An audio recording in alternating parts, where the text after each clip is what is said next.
Hi everyone. I just wanted to do a little video on something I've been doing with Affinity Designer and another program to kind of supplement some features that Affinity does not have yet. So I'm using Affinity Designer as the main program, but I will also be using Graphic, which was formerly called iDraw, but when it was bought by Autodesk, now they call it Graphic. So what I'm going to do is I've created this little character line work, a little Scooby-Doo-ish kind of dog head. Um, and the techniques that I've used, I've learned from a guy named Jason Seacrest. And Jason's YouTube page is really great, and I suggest you all check it out. He does some amazing character work, and if you look at his videos, they're just really impressive. He does usually a video about inking and then coloring. And a lot of this can be applied to Affinity, so it's really just vector illustration. But his technique to create this beautiful weighted line work is really a little exclusive to Illustrator at this point because of some of the tools. But Graphic has that one tool you need. And what I mean is, if I go down to a video, let's just take this video here. You'll see what he does is after he creates, and I'm just going to skip in the video real quick, what he does is he creates his lines very simply with the pen tool. He will then go in, he has some preset brushes, and he will then apply them to each line. So he will apply, here's all the brushes he creates, and he's been very generous, and he actually has them for download on one of his videos. And so as he's applying these lines, he's getting this weighted, this tapered look, which is really, really great. But then he uses the eraser tool to erase. Let's see if we can grab a little video bite here of how he erases it. Here's a little bit probably. See how he takes this eraser tool, and what he will do is now he will go in, he will select the segment, and then he will erase the extra parts. And it's keeping it all vector. So that's what makes it such a great little technique to create this work. Now you create your lines the way you want, but then you can just remove the extra pieces. So I thought this was really great, and I've tried to apply this with Affinity Designer. The problem is the eraser tool is in the pixel persona.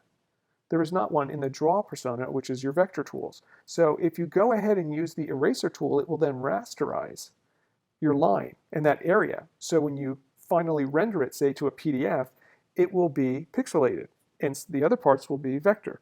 So I just wanted to create a pure vector image. And I've tried all things. I've tried, creating my lines, separating them out using the Boolean operations, deleting the extra segments, and then going back and trying to unify everything. The problem is the unify tool, this add tool, really doesn't work when the drawings get very big. For very small things, it's probably fine. Bigger projects, even something like this, it won't work. It will freeze the program. So what I do is this. This is my workaround using a couple of features of iDraw. So the first thing I'm going to do is I'm just going to duplicate this. I always like to keep a duplicate copy. And this I'm going to call my ink layer. Okay? I'm then going to just hide this. From this layer, I'm going to change my widths of all my strokes to about a 5. I generally start anywhere between 3 and 6, depending upon the look I'm going for. I will then change the miter settings to about 6. I find 6 is a good number where it will give me these pointed corners, which is what I'm looking for. If I go back to the old setting, you'll see how some of them will round a little bit, and I'm not looking for that. I want point, so I'm going to go to 6. So now that I'm done there, I will then take each line and create the proper profile. I will use the pressure tab. The first thing I do is I create 4 profiles. And I wish there was a way we could save these profiles for all our documents across the board. It's got kind of like a preference, but you can't. So what I do is, holding the Alt key, I will drag one node all the way down. I will then save that profile. I will then reset it and create the opposite and save that profile. I will reset it again, create a node in the middle, bring it almost all the way down. Almost all, not all the way down, but almost all the way down. I will then save that profile. I will then reset it, and I will bring these almost all the way down on the ends, and I will bring a node that I create almost all the way up. So those are my 4 profiles. And these 4 profiles allow me to quickly apply them to strokes. And if I want, then I could just tweak this. But to have it done anywhere from 75 to 100% just with these 4 makes work very quick. So I will do a few, and then I will speed it up and do the rest to move on. So let's start with this line first. We're going to start with this line. I'm going to go in, and I'm going to create this kind of stroke.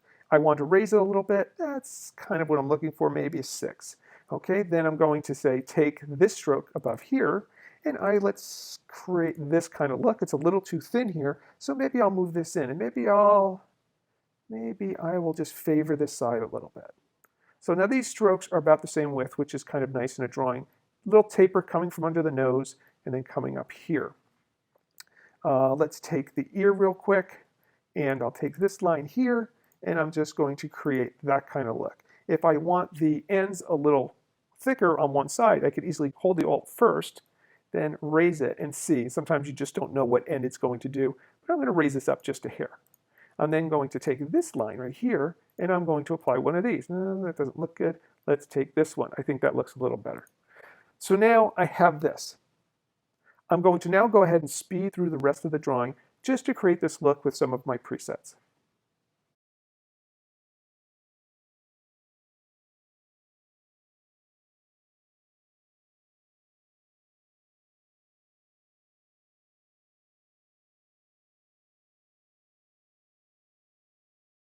Now let me just illustrate the rasterization that occurs, and then I'll show you how we can avoid that. So if we take this really quickly, okay, you could expand all the strokes if you want. It really doesn't matter as far as how it rasterizes. It will, regardless if you expand all the strokes or if you don't. So I'm not going to at this point, but it doesn't really matter. You still get a rasterize when you go into the pixel persona and use the eraser tool.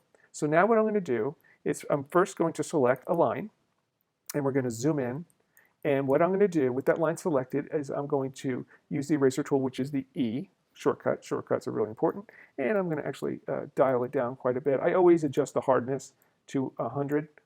I want a very definitive eraser. And I'm just going to erase within the line, like so. So now when we look at that, well, that looks great. Let's render this out and see. And we'll do just a really quick export of a PDF. And let's just do it. Let's just do version 01, save it.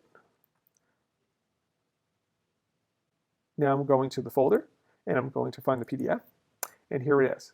And this is what I'm talking about right here. If you can see it, I'm going to zoom in quite a bit. You can see how everything is nice and sharp, but if we then go over to this area, you can see the pixelation that's occurred.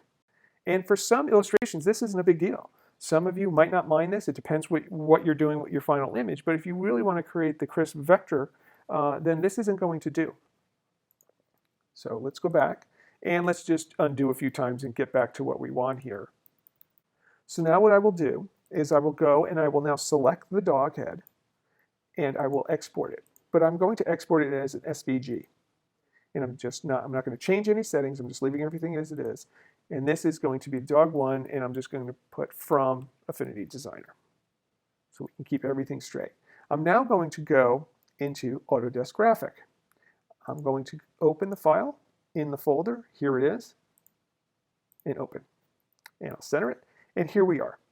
If you don't expand the strokes, or in Graphic they call it outline the strokes, when you do erase a line or a stroke, the contour will change, the curve will change. So it's always important to expand the stroke, or here, outline the stroke. Now that all the strokes have been outlined, as you can see, okay, we will go in now and we will select, and with the eraser tool, we will delete the parts we don't want. One of the issues I have with this is that you can't use a hotkey of brackets to increase or decrease the size of the brush. You also don't have any hardness settings, and the only thing you have up here is this dial. So it's really by trial and error that you pick the right size, and a lot of times you just undo. I generally keep it around 15. I find that that works pretty well. And you can see if you go up here, you can kind of see the stroke width. So I'm just going to delete, delete, delete. If you have a tablet, you could probably do this a lot quicker.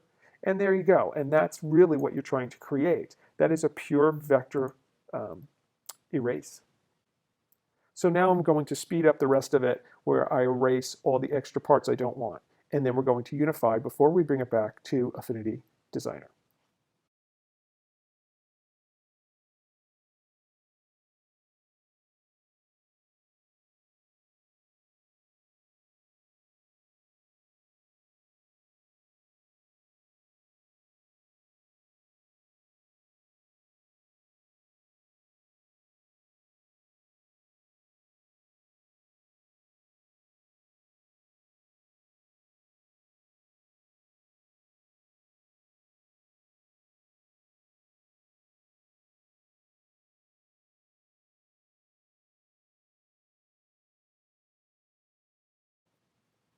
So there we go. I've erased the parts I don't want in the illustration, and we've created some variable line work. The problem is that they're all pieces at this point. So now what I'm going to do is select everything, and I'm going to hit this union or unify button. Now that everything is one piece, as you can see if I zoom into different areas, you can see how everything is one piece. Okay. So now what I'm going to do is export everything. So I'll select it, export. It's going to be SVG. I'm going to just correct this. It's from Autodesk Graphic to Affinity Designer. And here we are. Now we're going to go back, and I'm going to just deselect this layer. I'm going to add a new layer and call this Ink Finished. I'm now going to open the SVG. It's going to bring it in as a new document. I'm going to select it, Control C, Command C to copy it, go into my original document with that layer selected, Command V. So now I have this in place. If I want to see my original, I can just turn it on. So you see what I've erased, and there we go. If I then, just to prove to myself it is a vector, I'll export this as a PDF, and this will be from Affinity Graphic. Save it. I'll then go in, and here we are. If I zoom into those areas like I did before, especially around here, you can see that we have pure vector lines and we don't have any rasterization that took place, which is exactly what we want. So now the dilemma is, how do you color this? There is no, quote, live paint tool like there is in Illustrator. So you just have to do it in a more conventional way. This is where I use my line work. So what I'm going to do above this layer, I'm going to create a color layer. I'll rename it color. And what I'm going to do is turn this layer off, turn the line work layer on. I'm then going to select all the lines that I want to make up the head. I will then select this line, so this little connection occurs there, this, and this. I will press Command C to copy it. I will go back to my color. I will turn this layer off and Command V to paste. I will then use the node tool by pressing A. Now I have the actions available. I will then join the curves. And you can see there's a lot of extraneous nodes, and that's not a problem. You just delete them. So you can just marquee delete, lasso delete, however you want. Figure out the points you don't want to keep, and you do. And there you go. At this point, I will take this line, okay, and I will add a color to it. I will remove the stroke, but I will add a fill color to it. Actually, it's a dog, so let's go more of a brown. Right? Okay, I will then apply and see how far it's off. Since the nose will go over this area, I'm not worried about conforming to this, but this area will change. So what I do is, after I expose the nodes, I then add nodes where I want them to be. I will add a node here, add a node here. So now I can come in and delete this node, delete this node. I will then just change their handles, holding Alt, boom, holding Alt, boom. I got it there. This one, same thing. I will then click on a Bezier where I want it, delete this one. I will bring this one here. And with this Bezier handle selected, I will then just alter it to fit here. I will take this Bezier handle and alter it there. And there you go. We have our dog pretty well groomed. You can also go ahead and do the ear. I'll do the ear and the nose real quick, and then we'll come back to the end.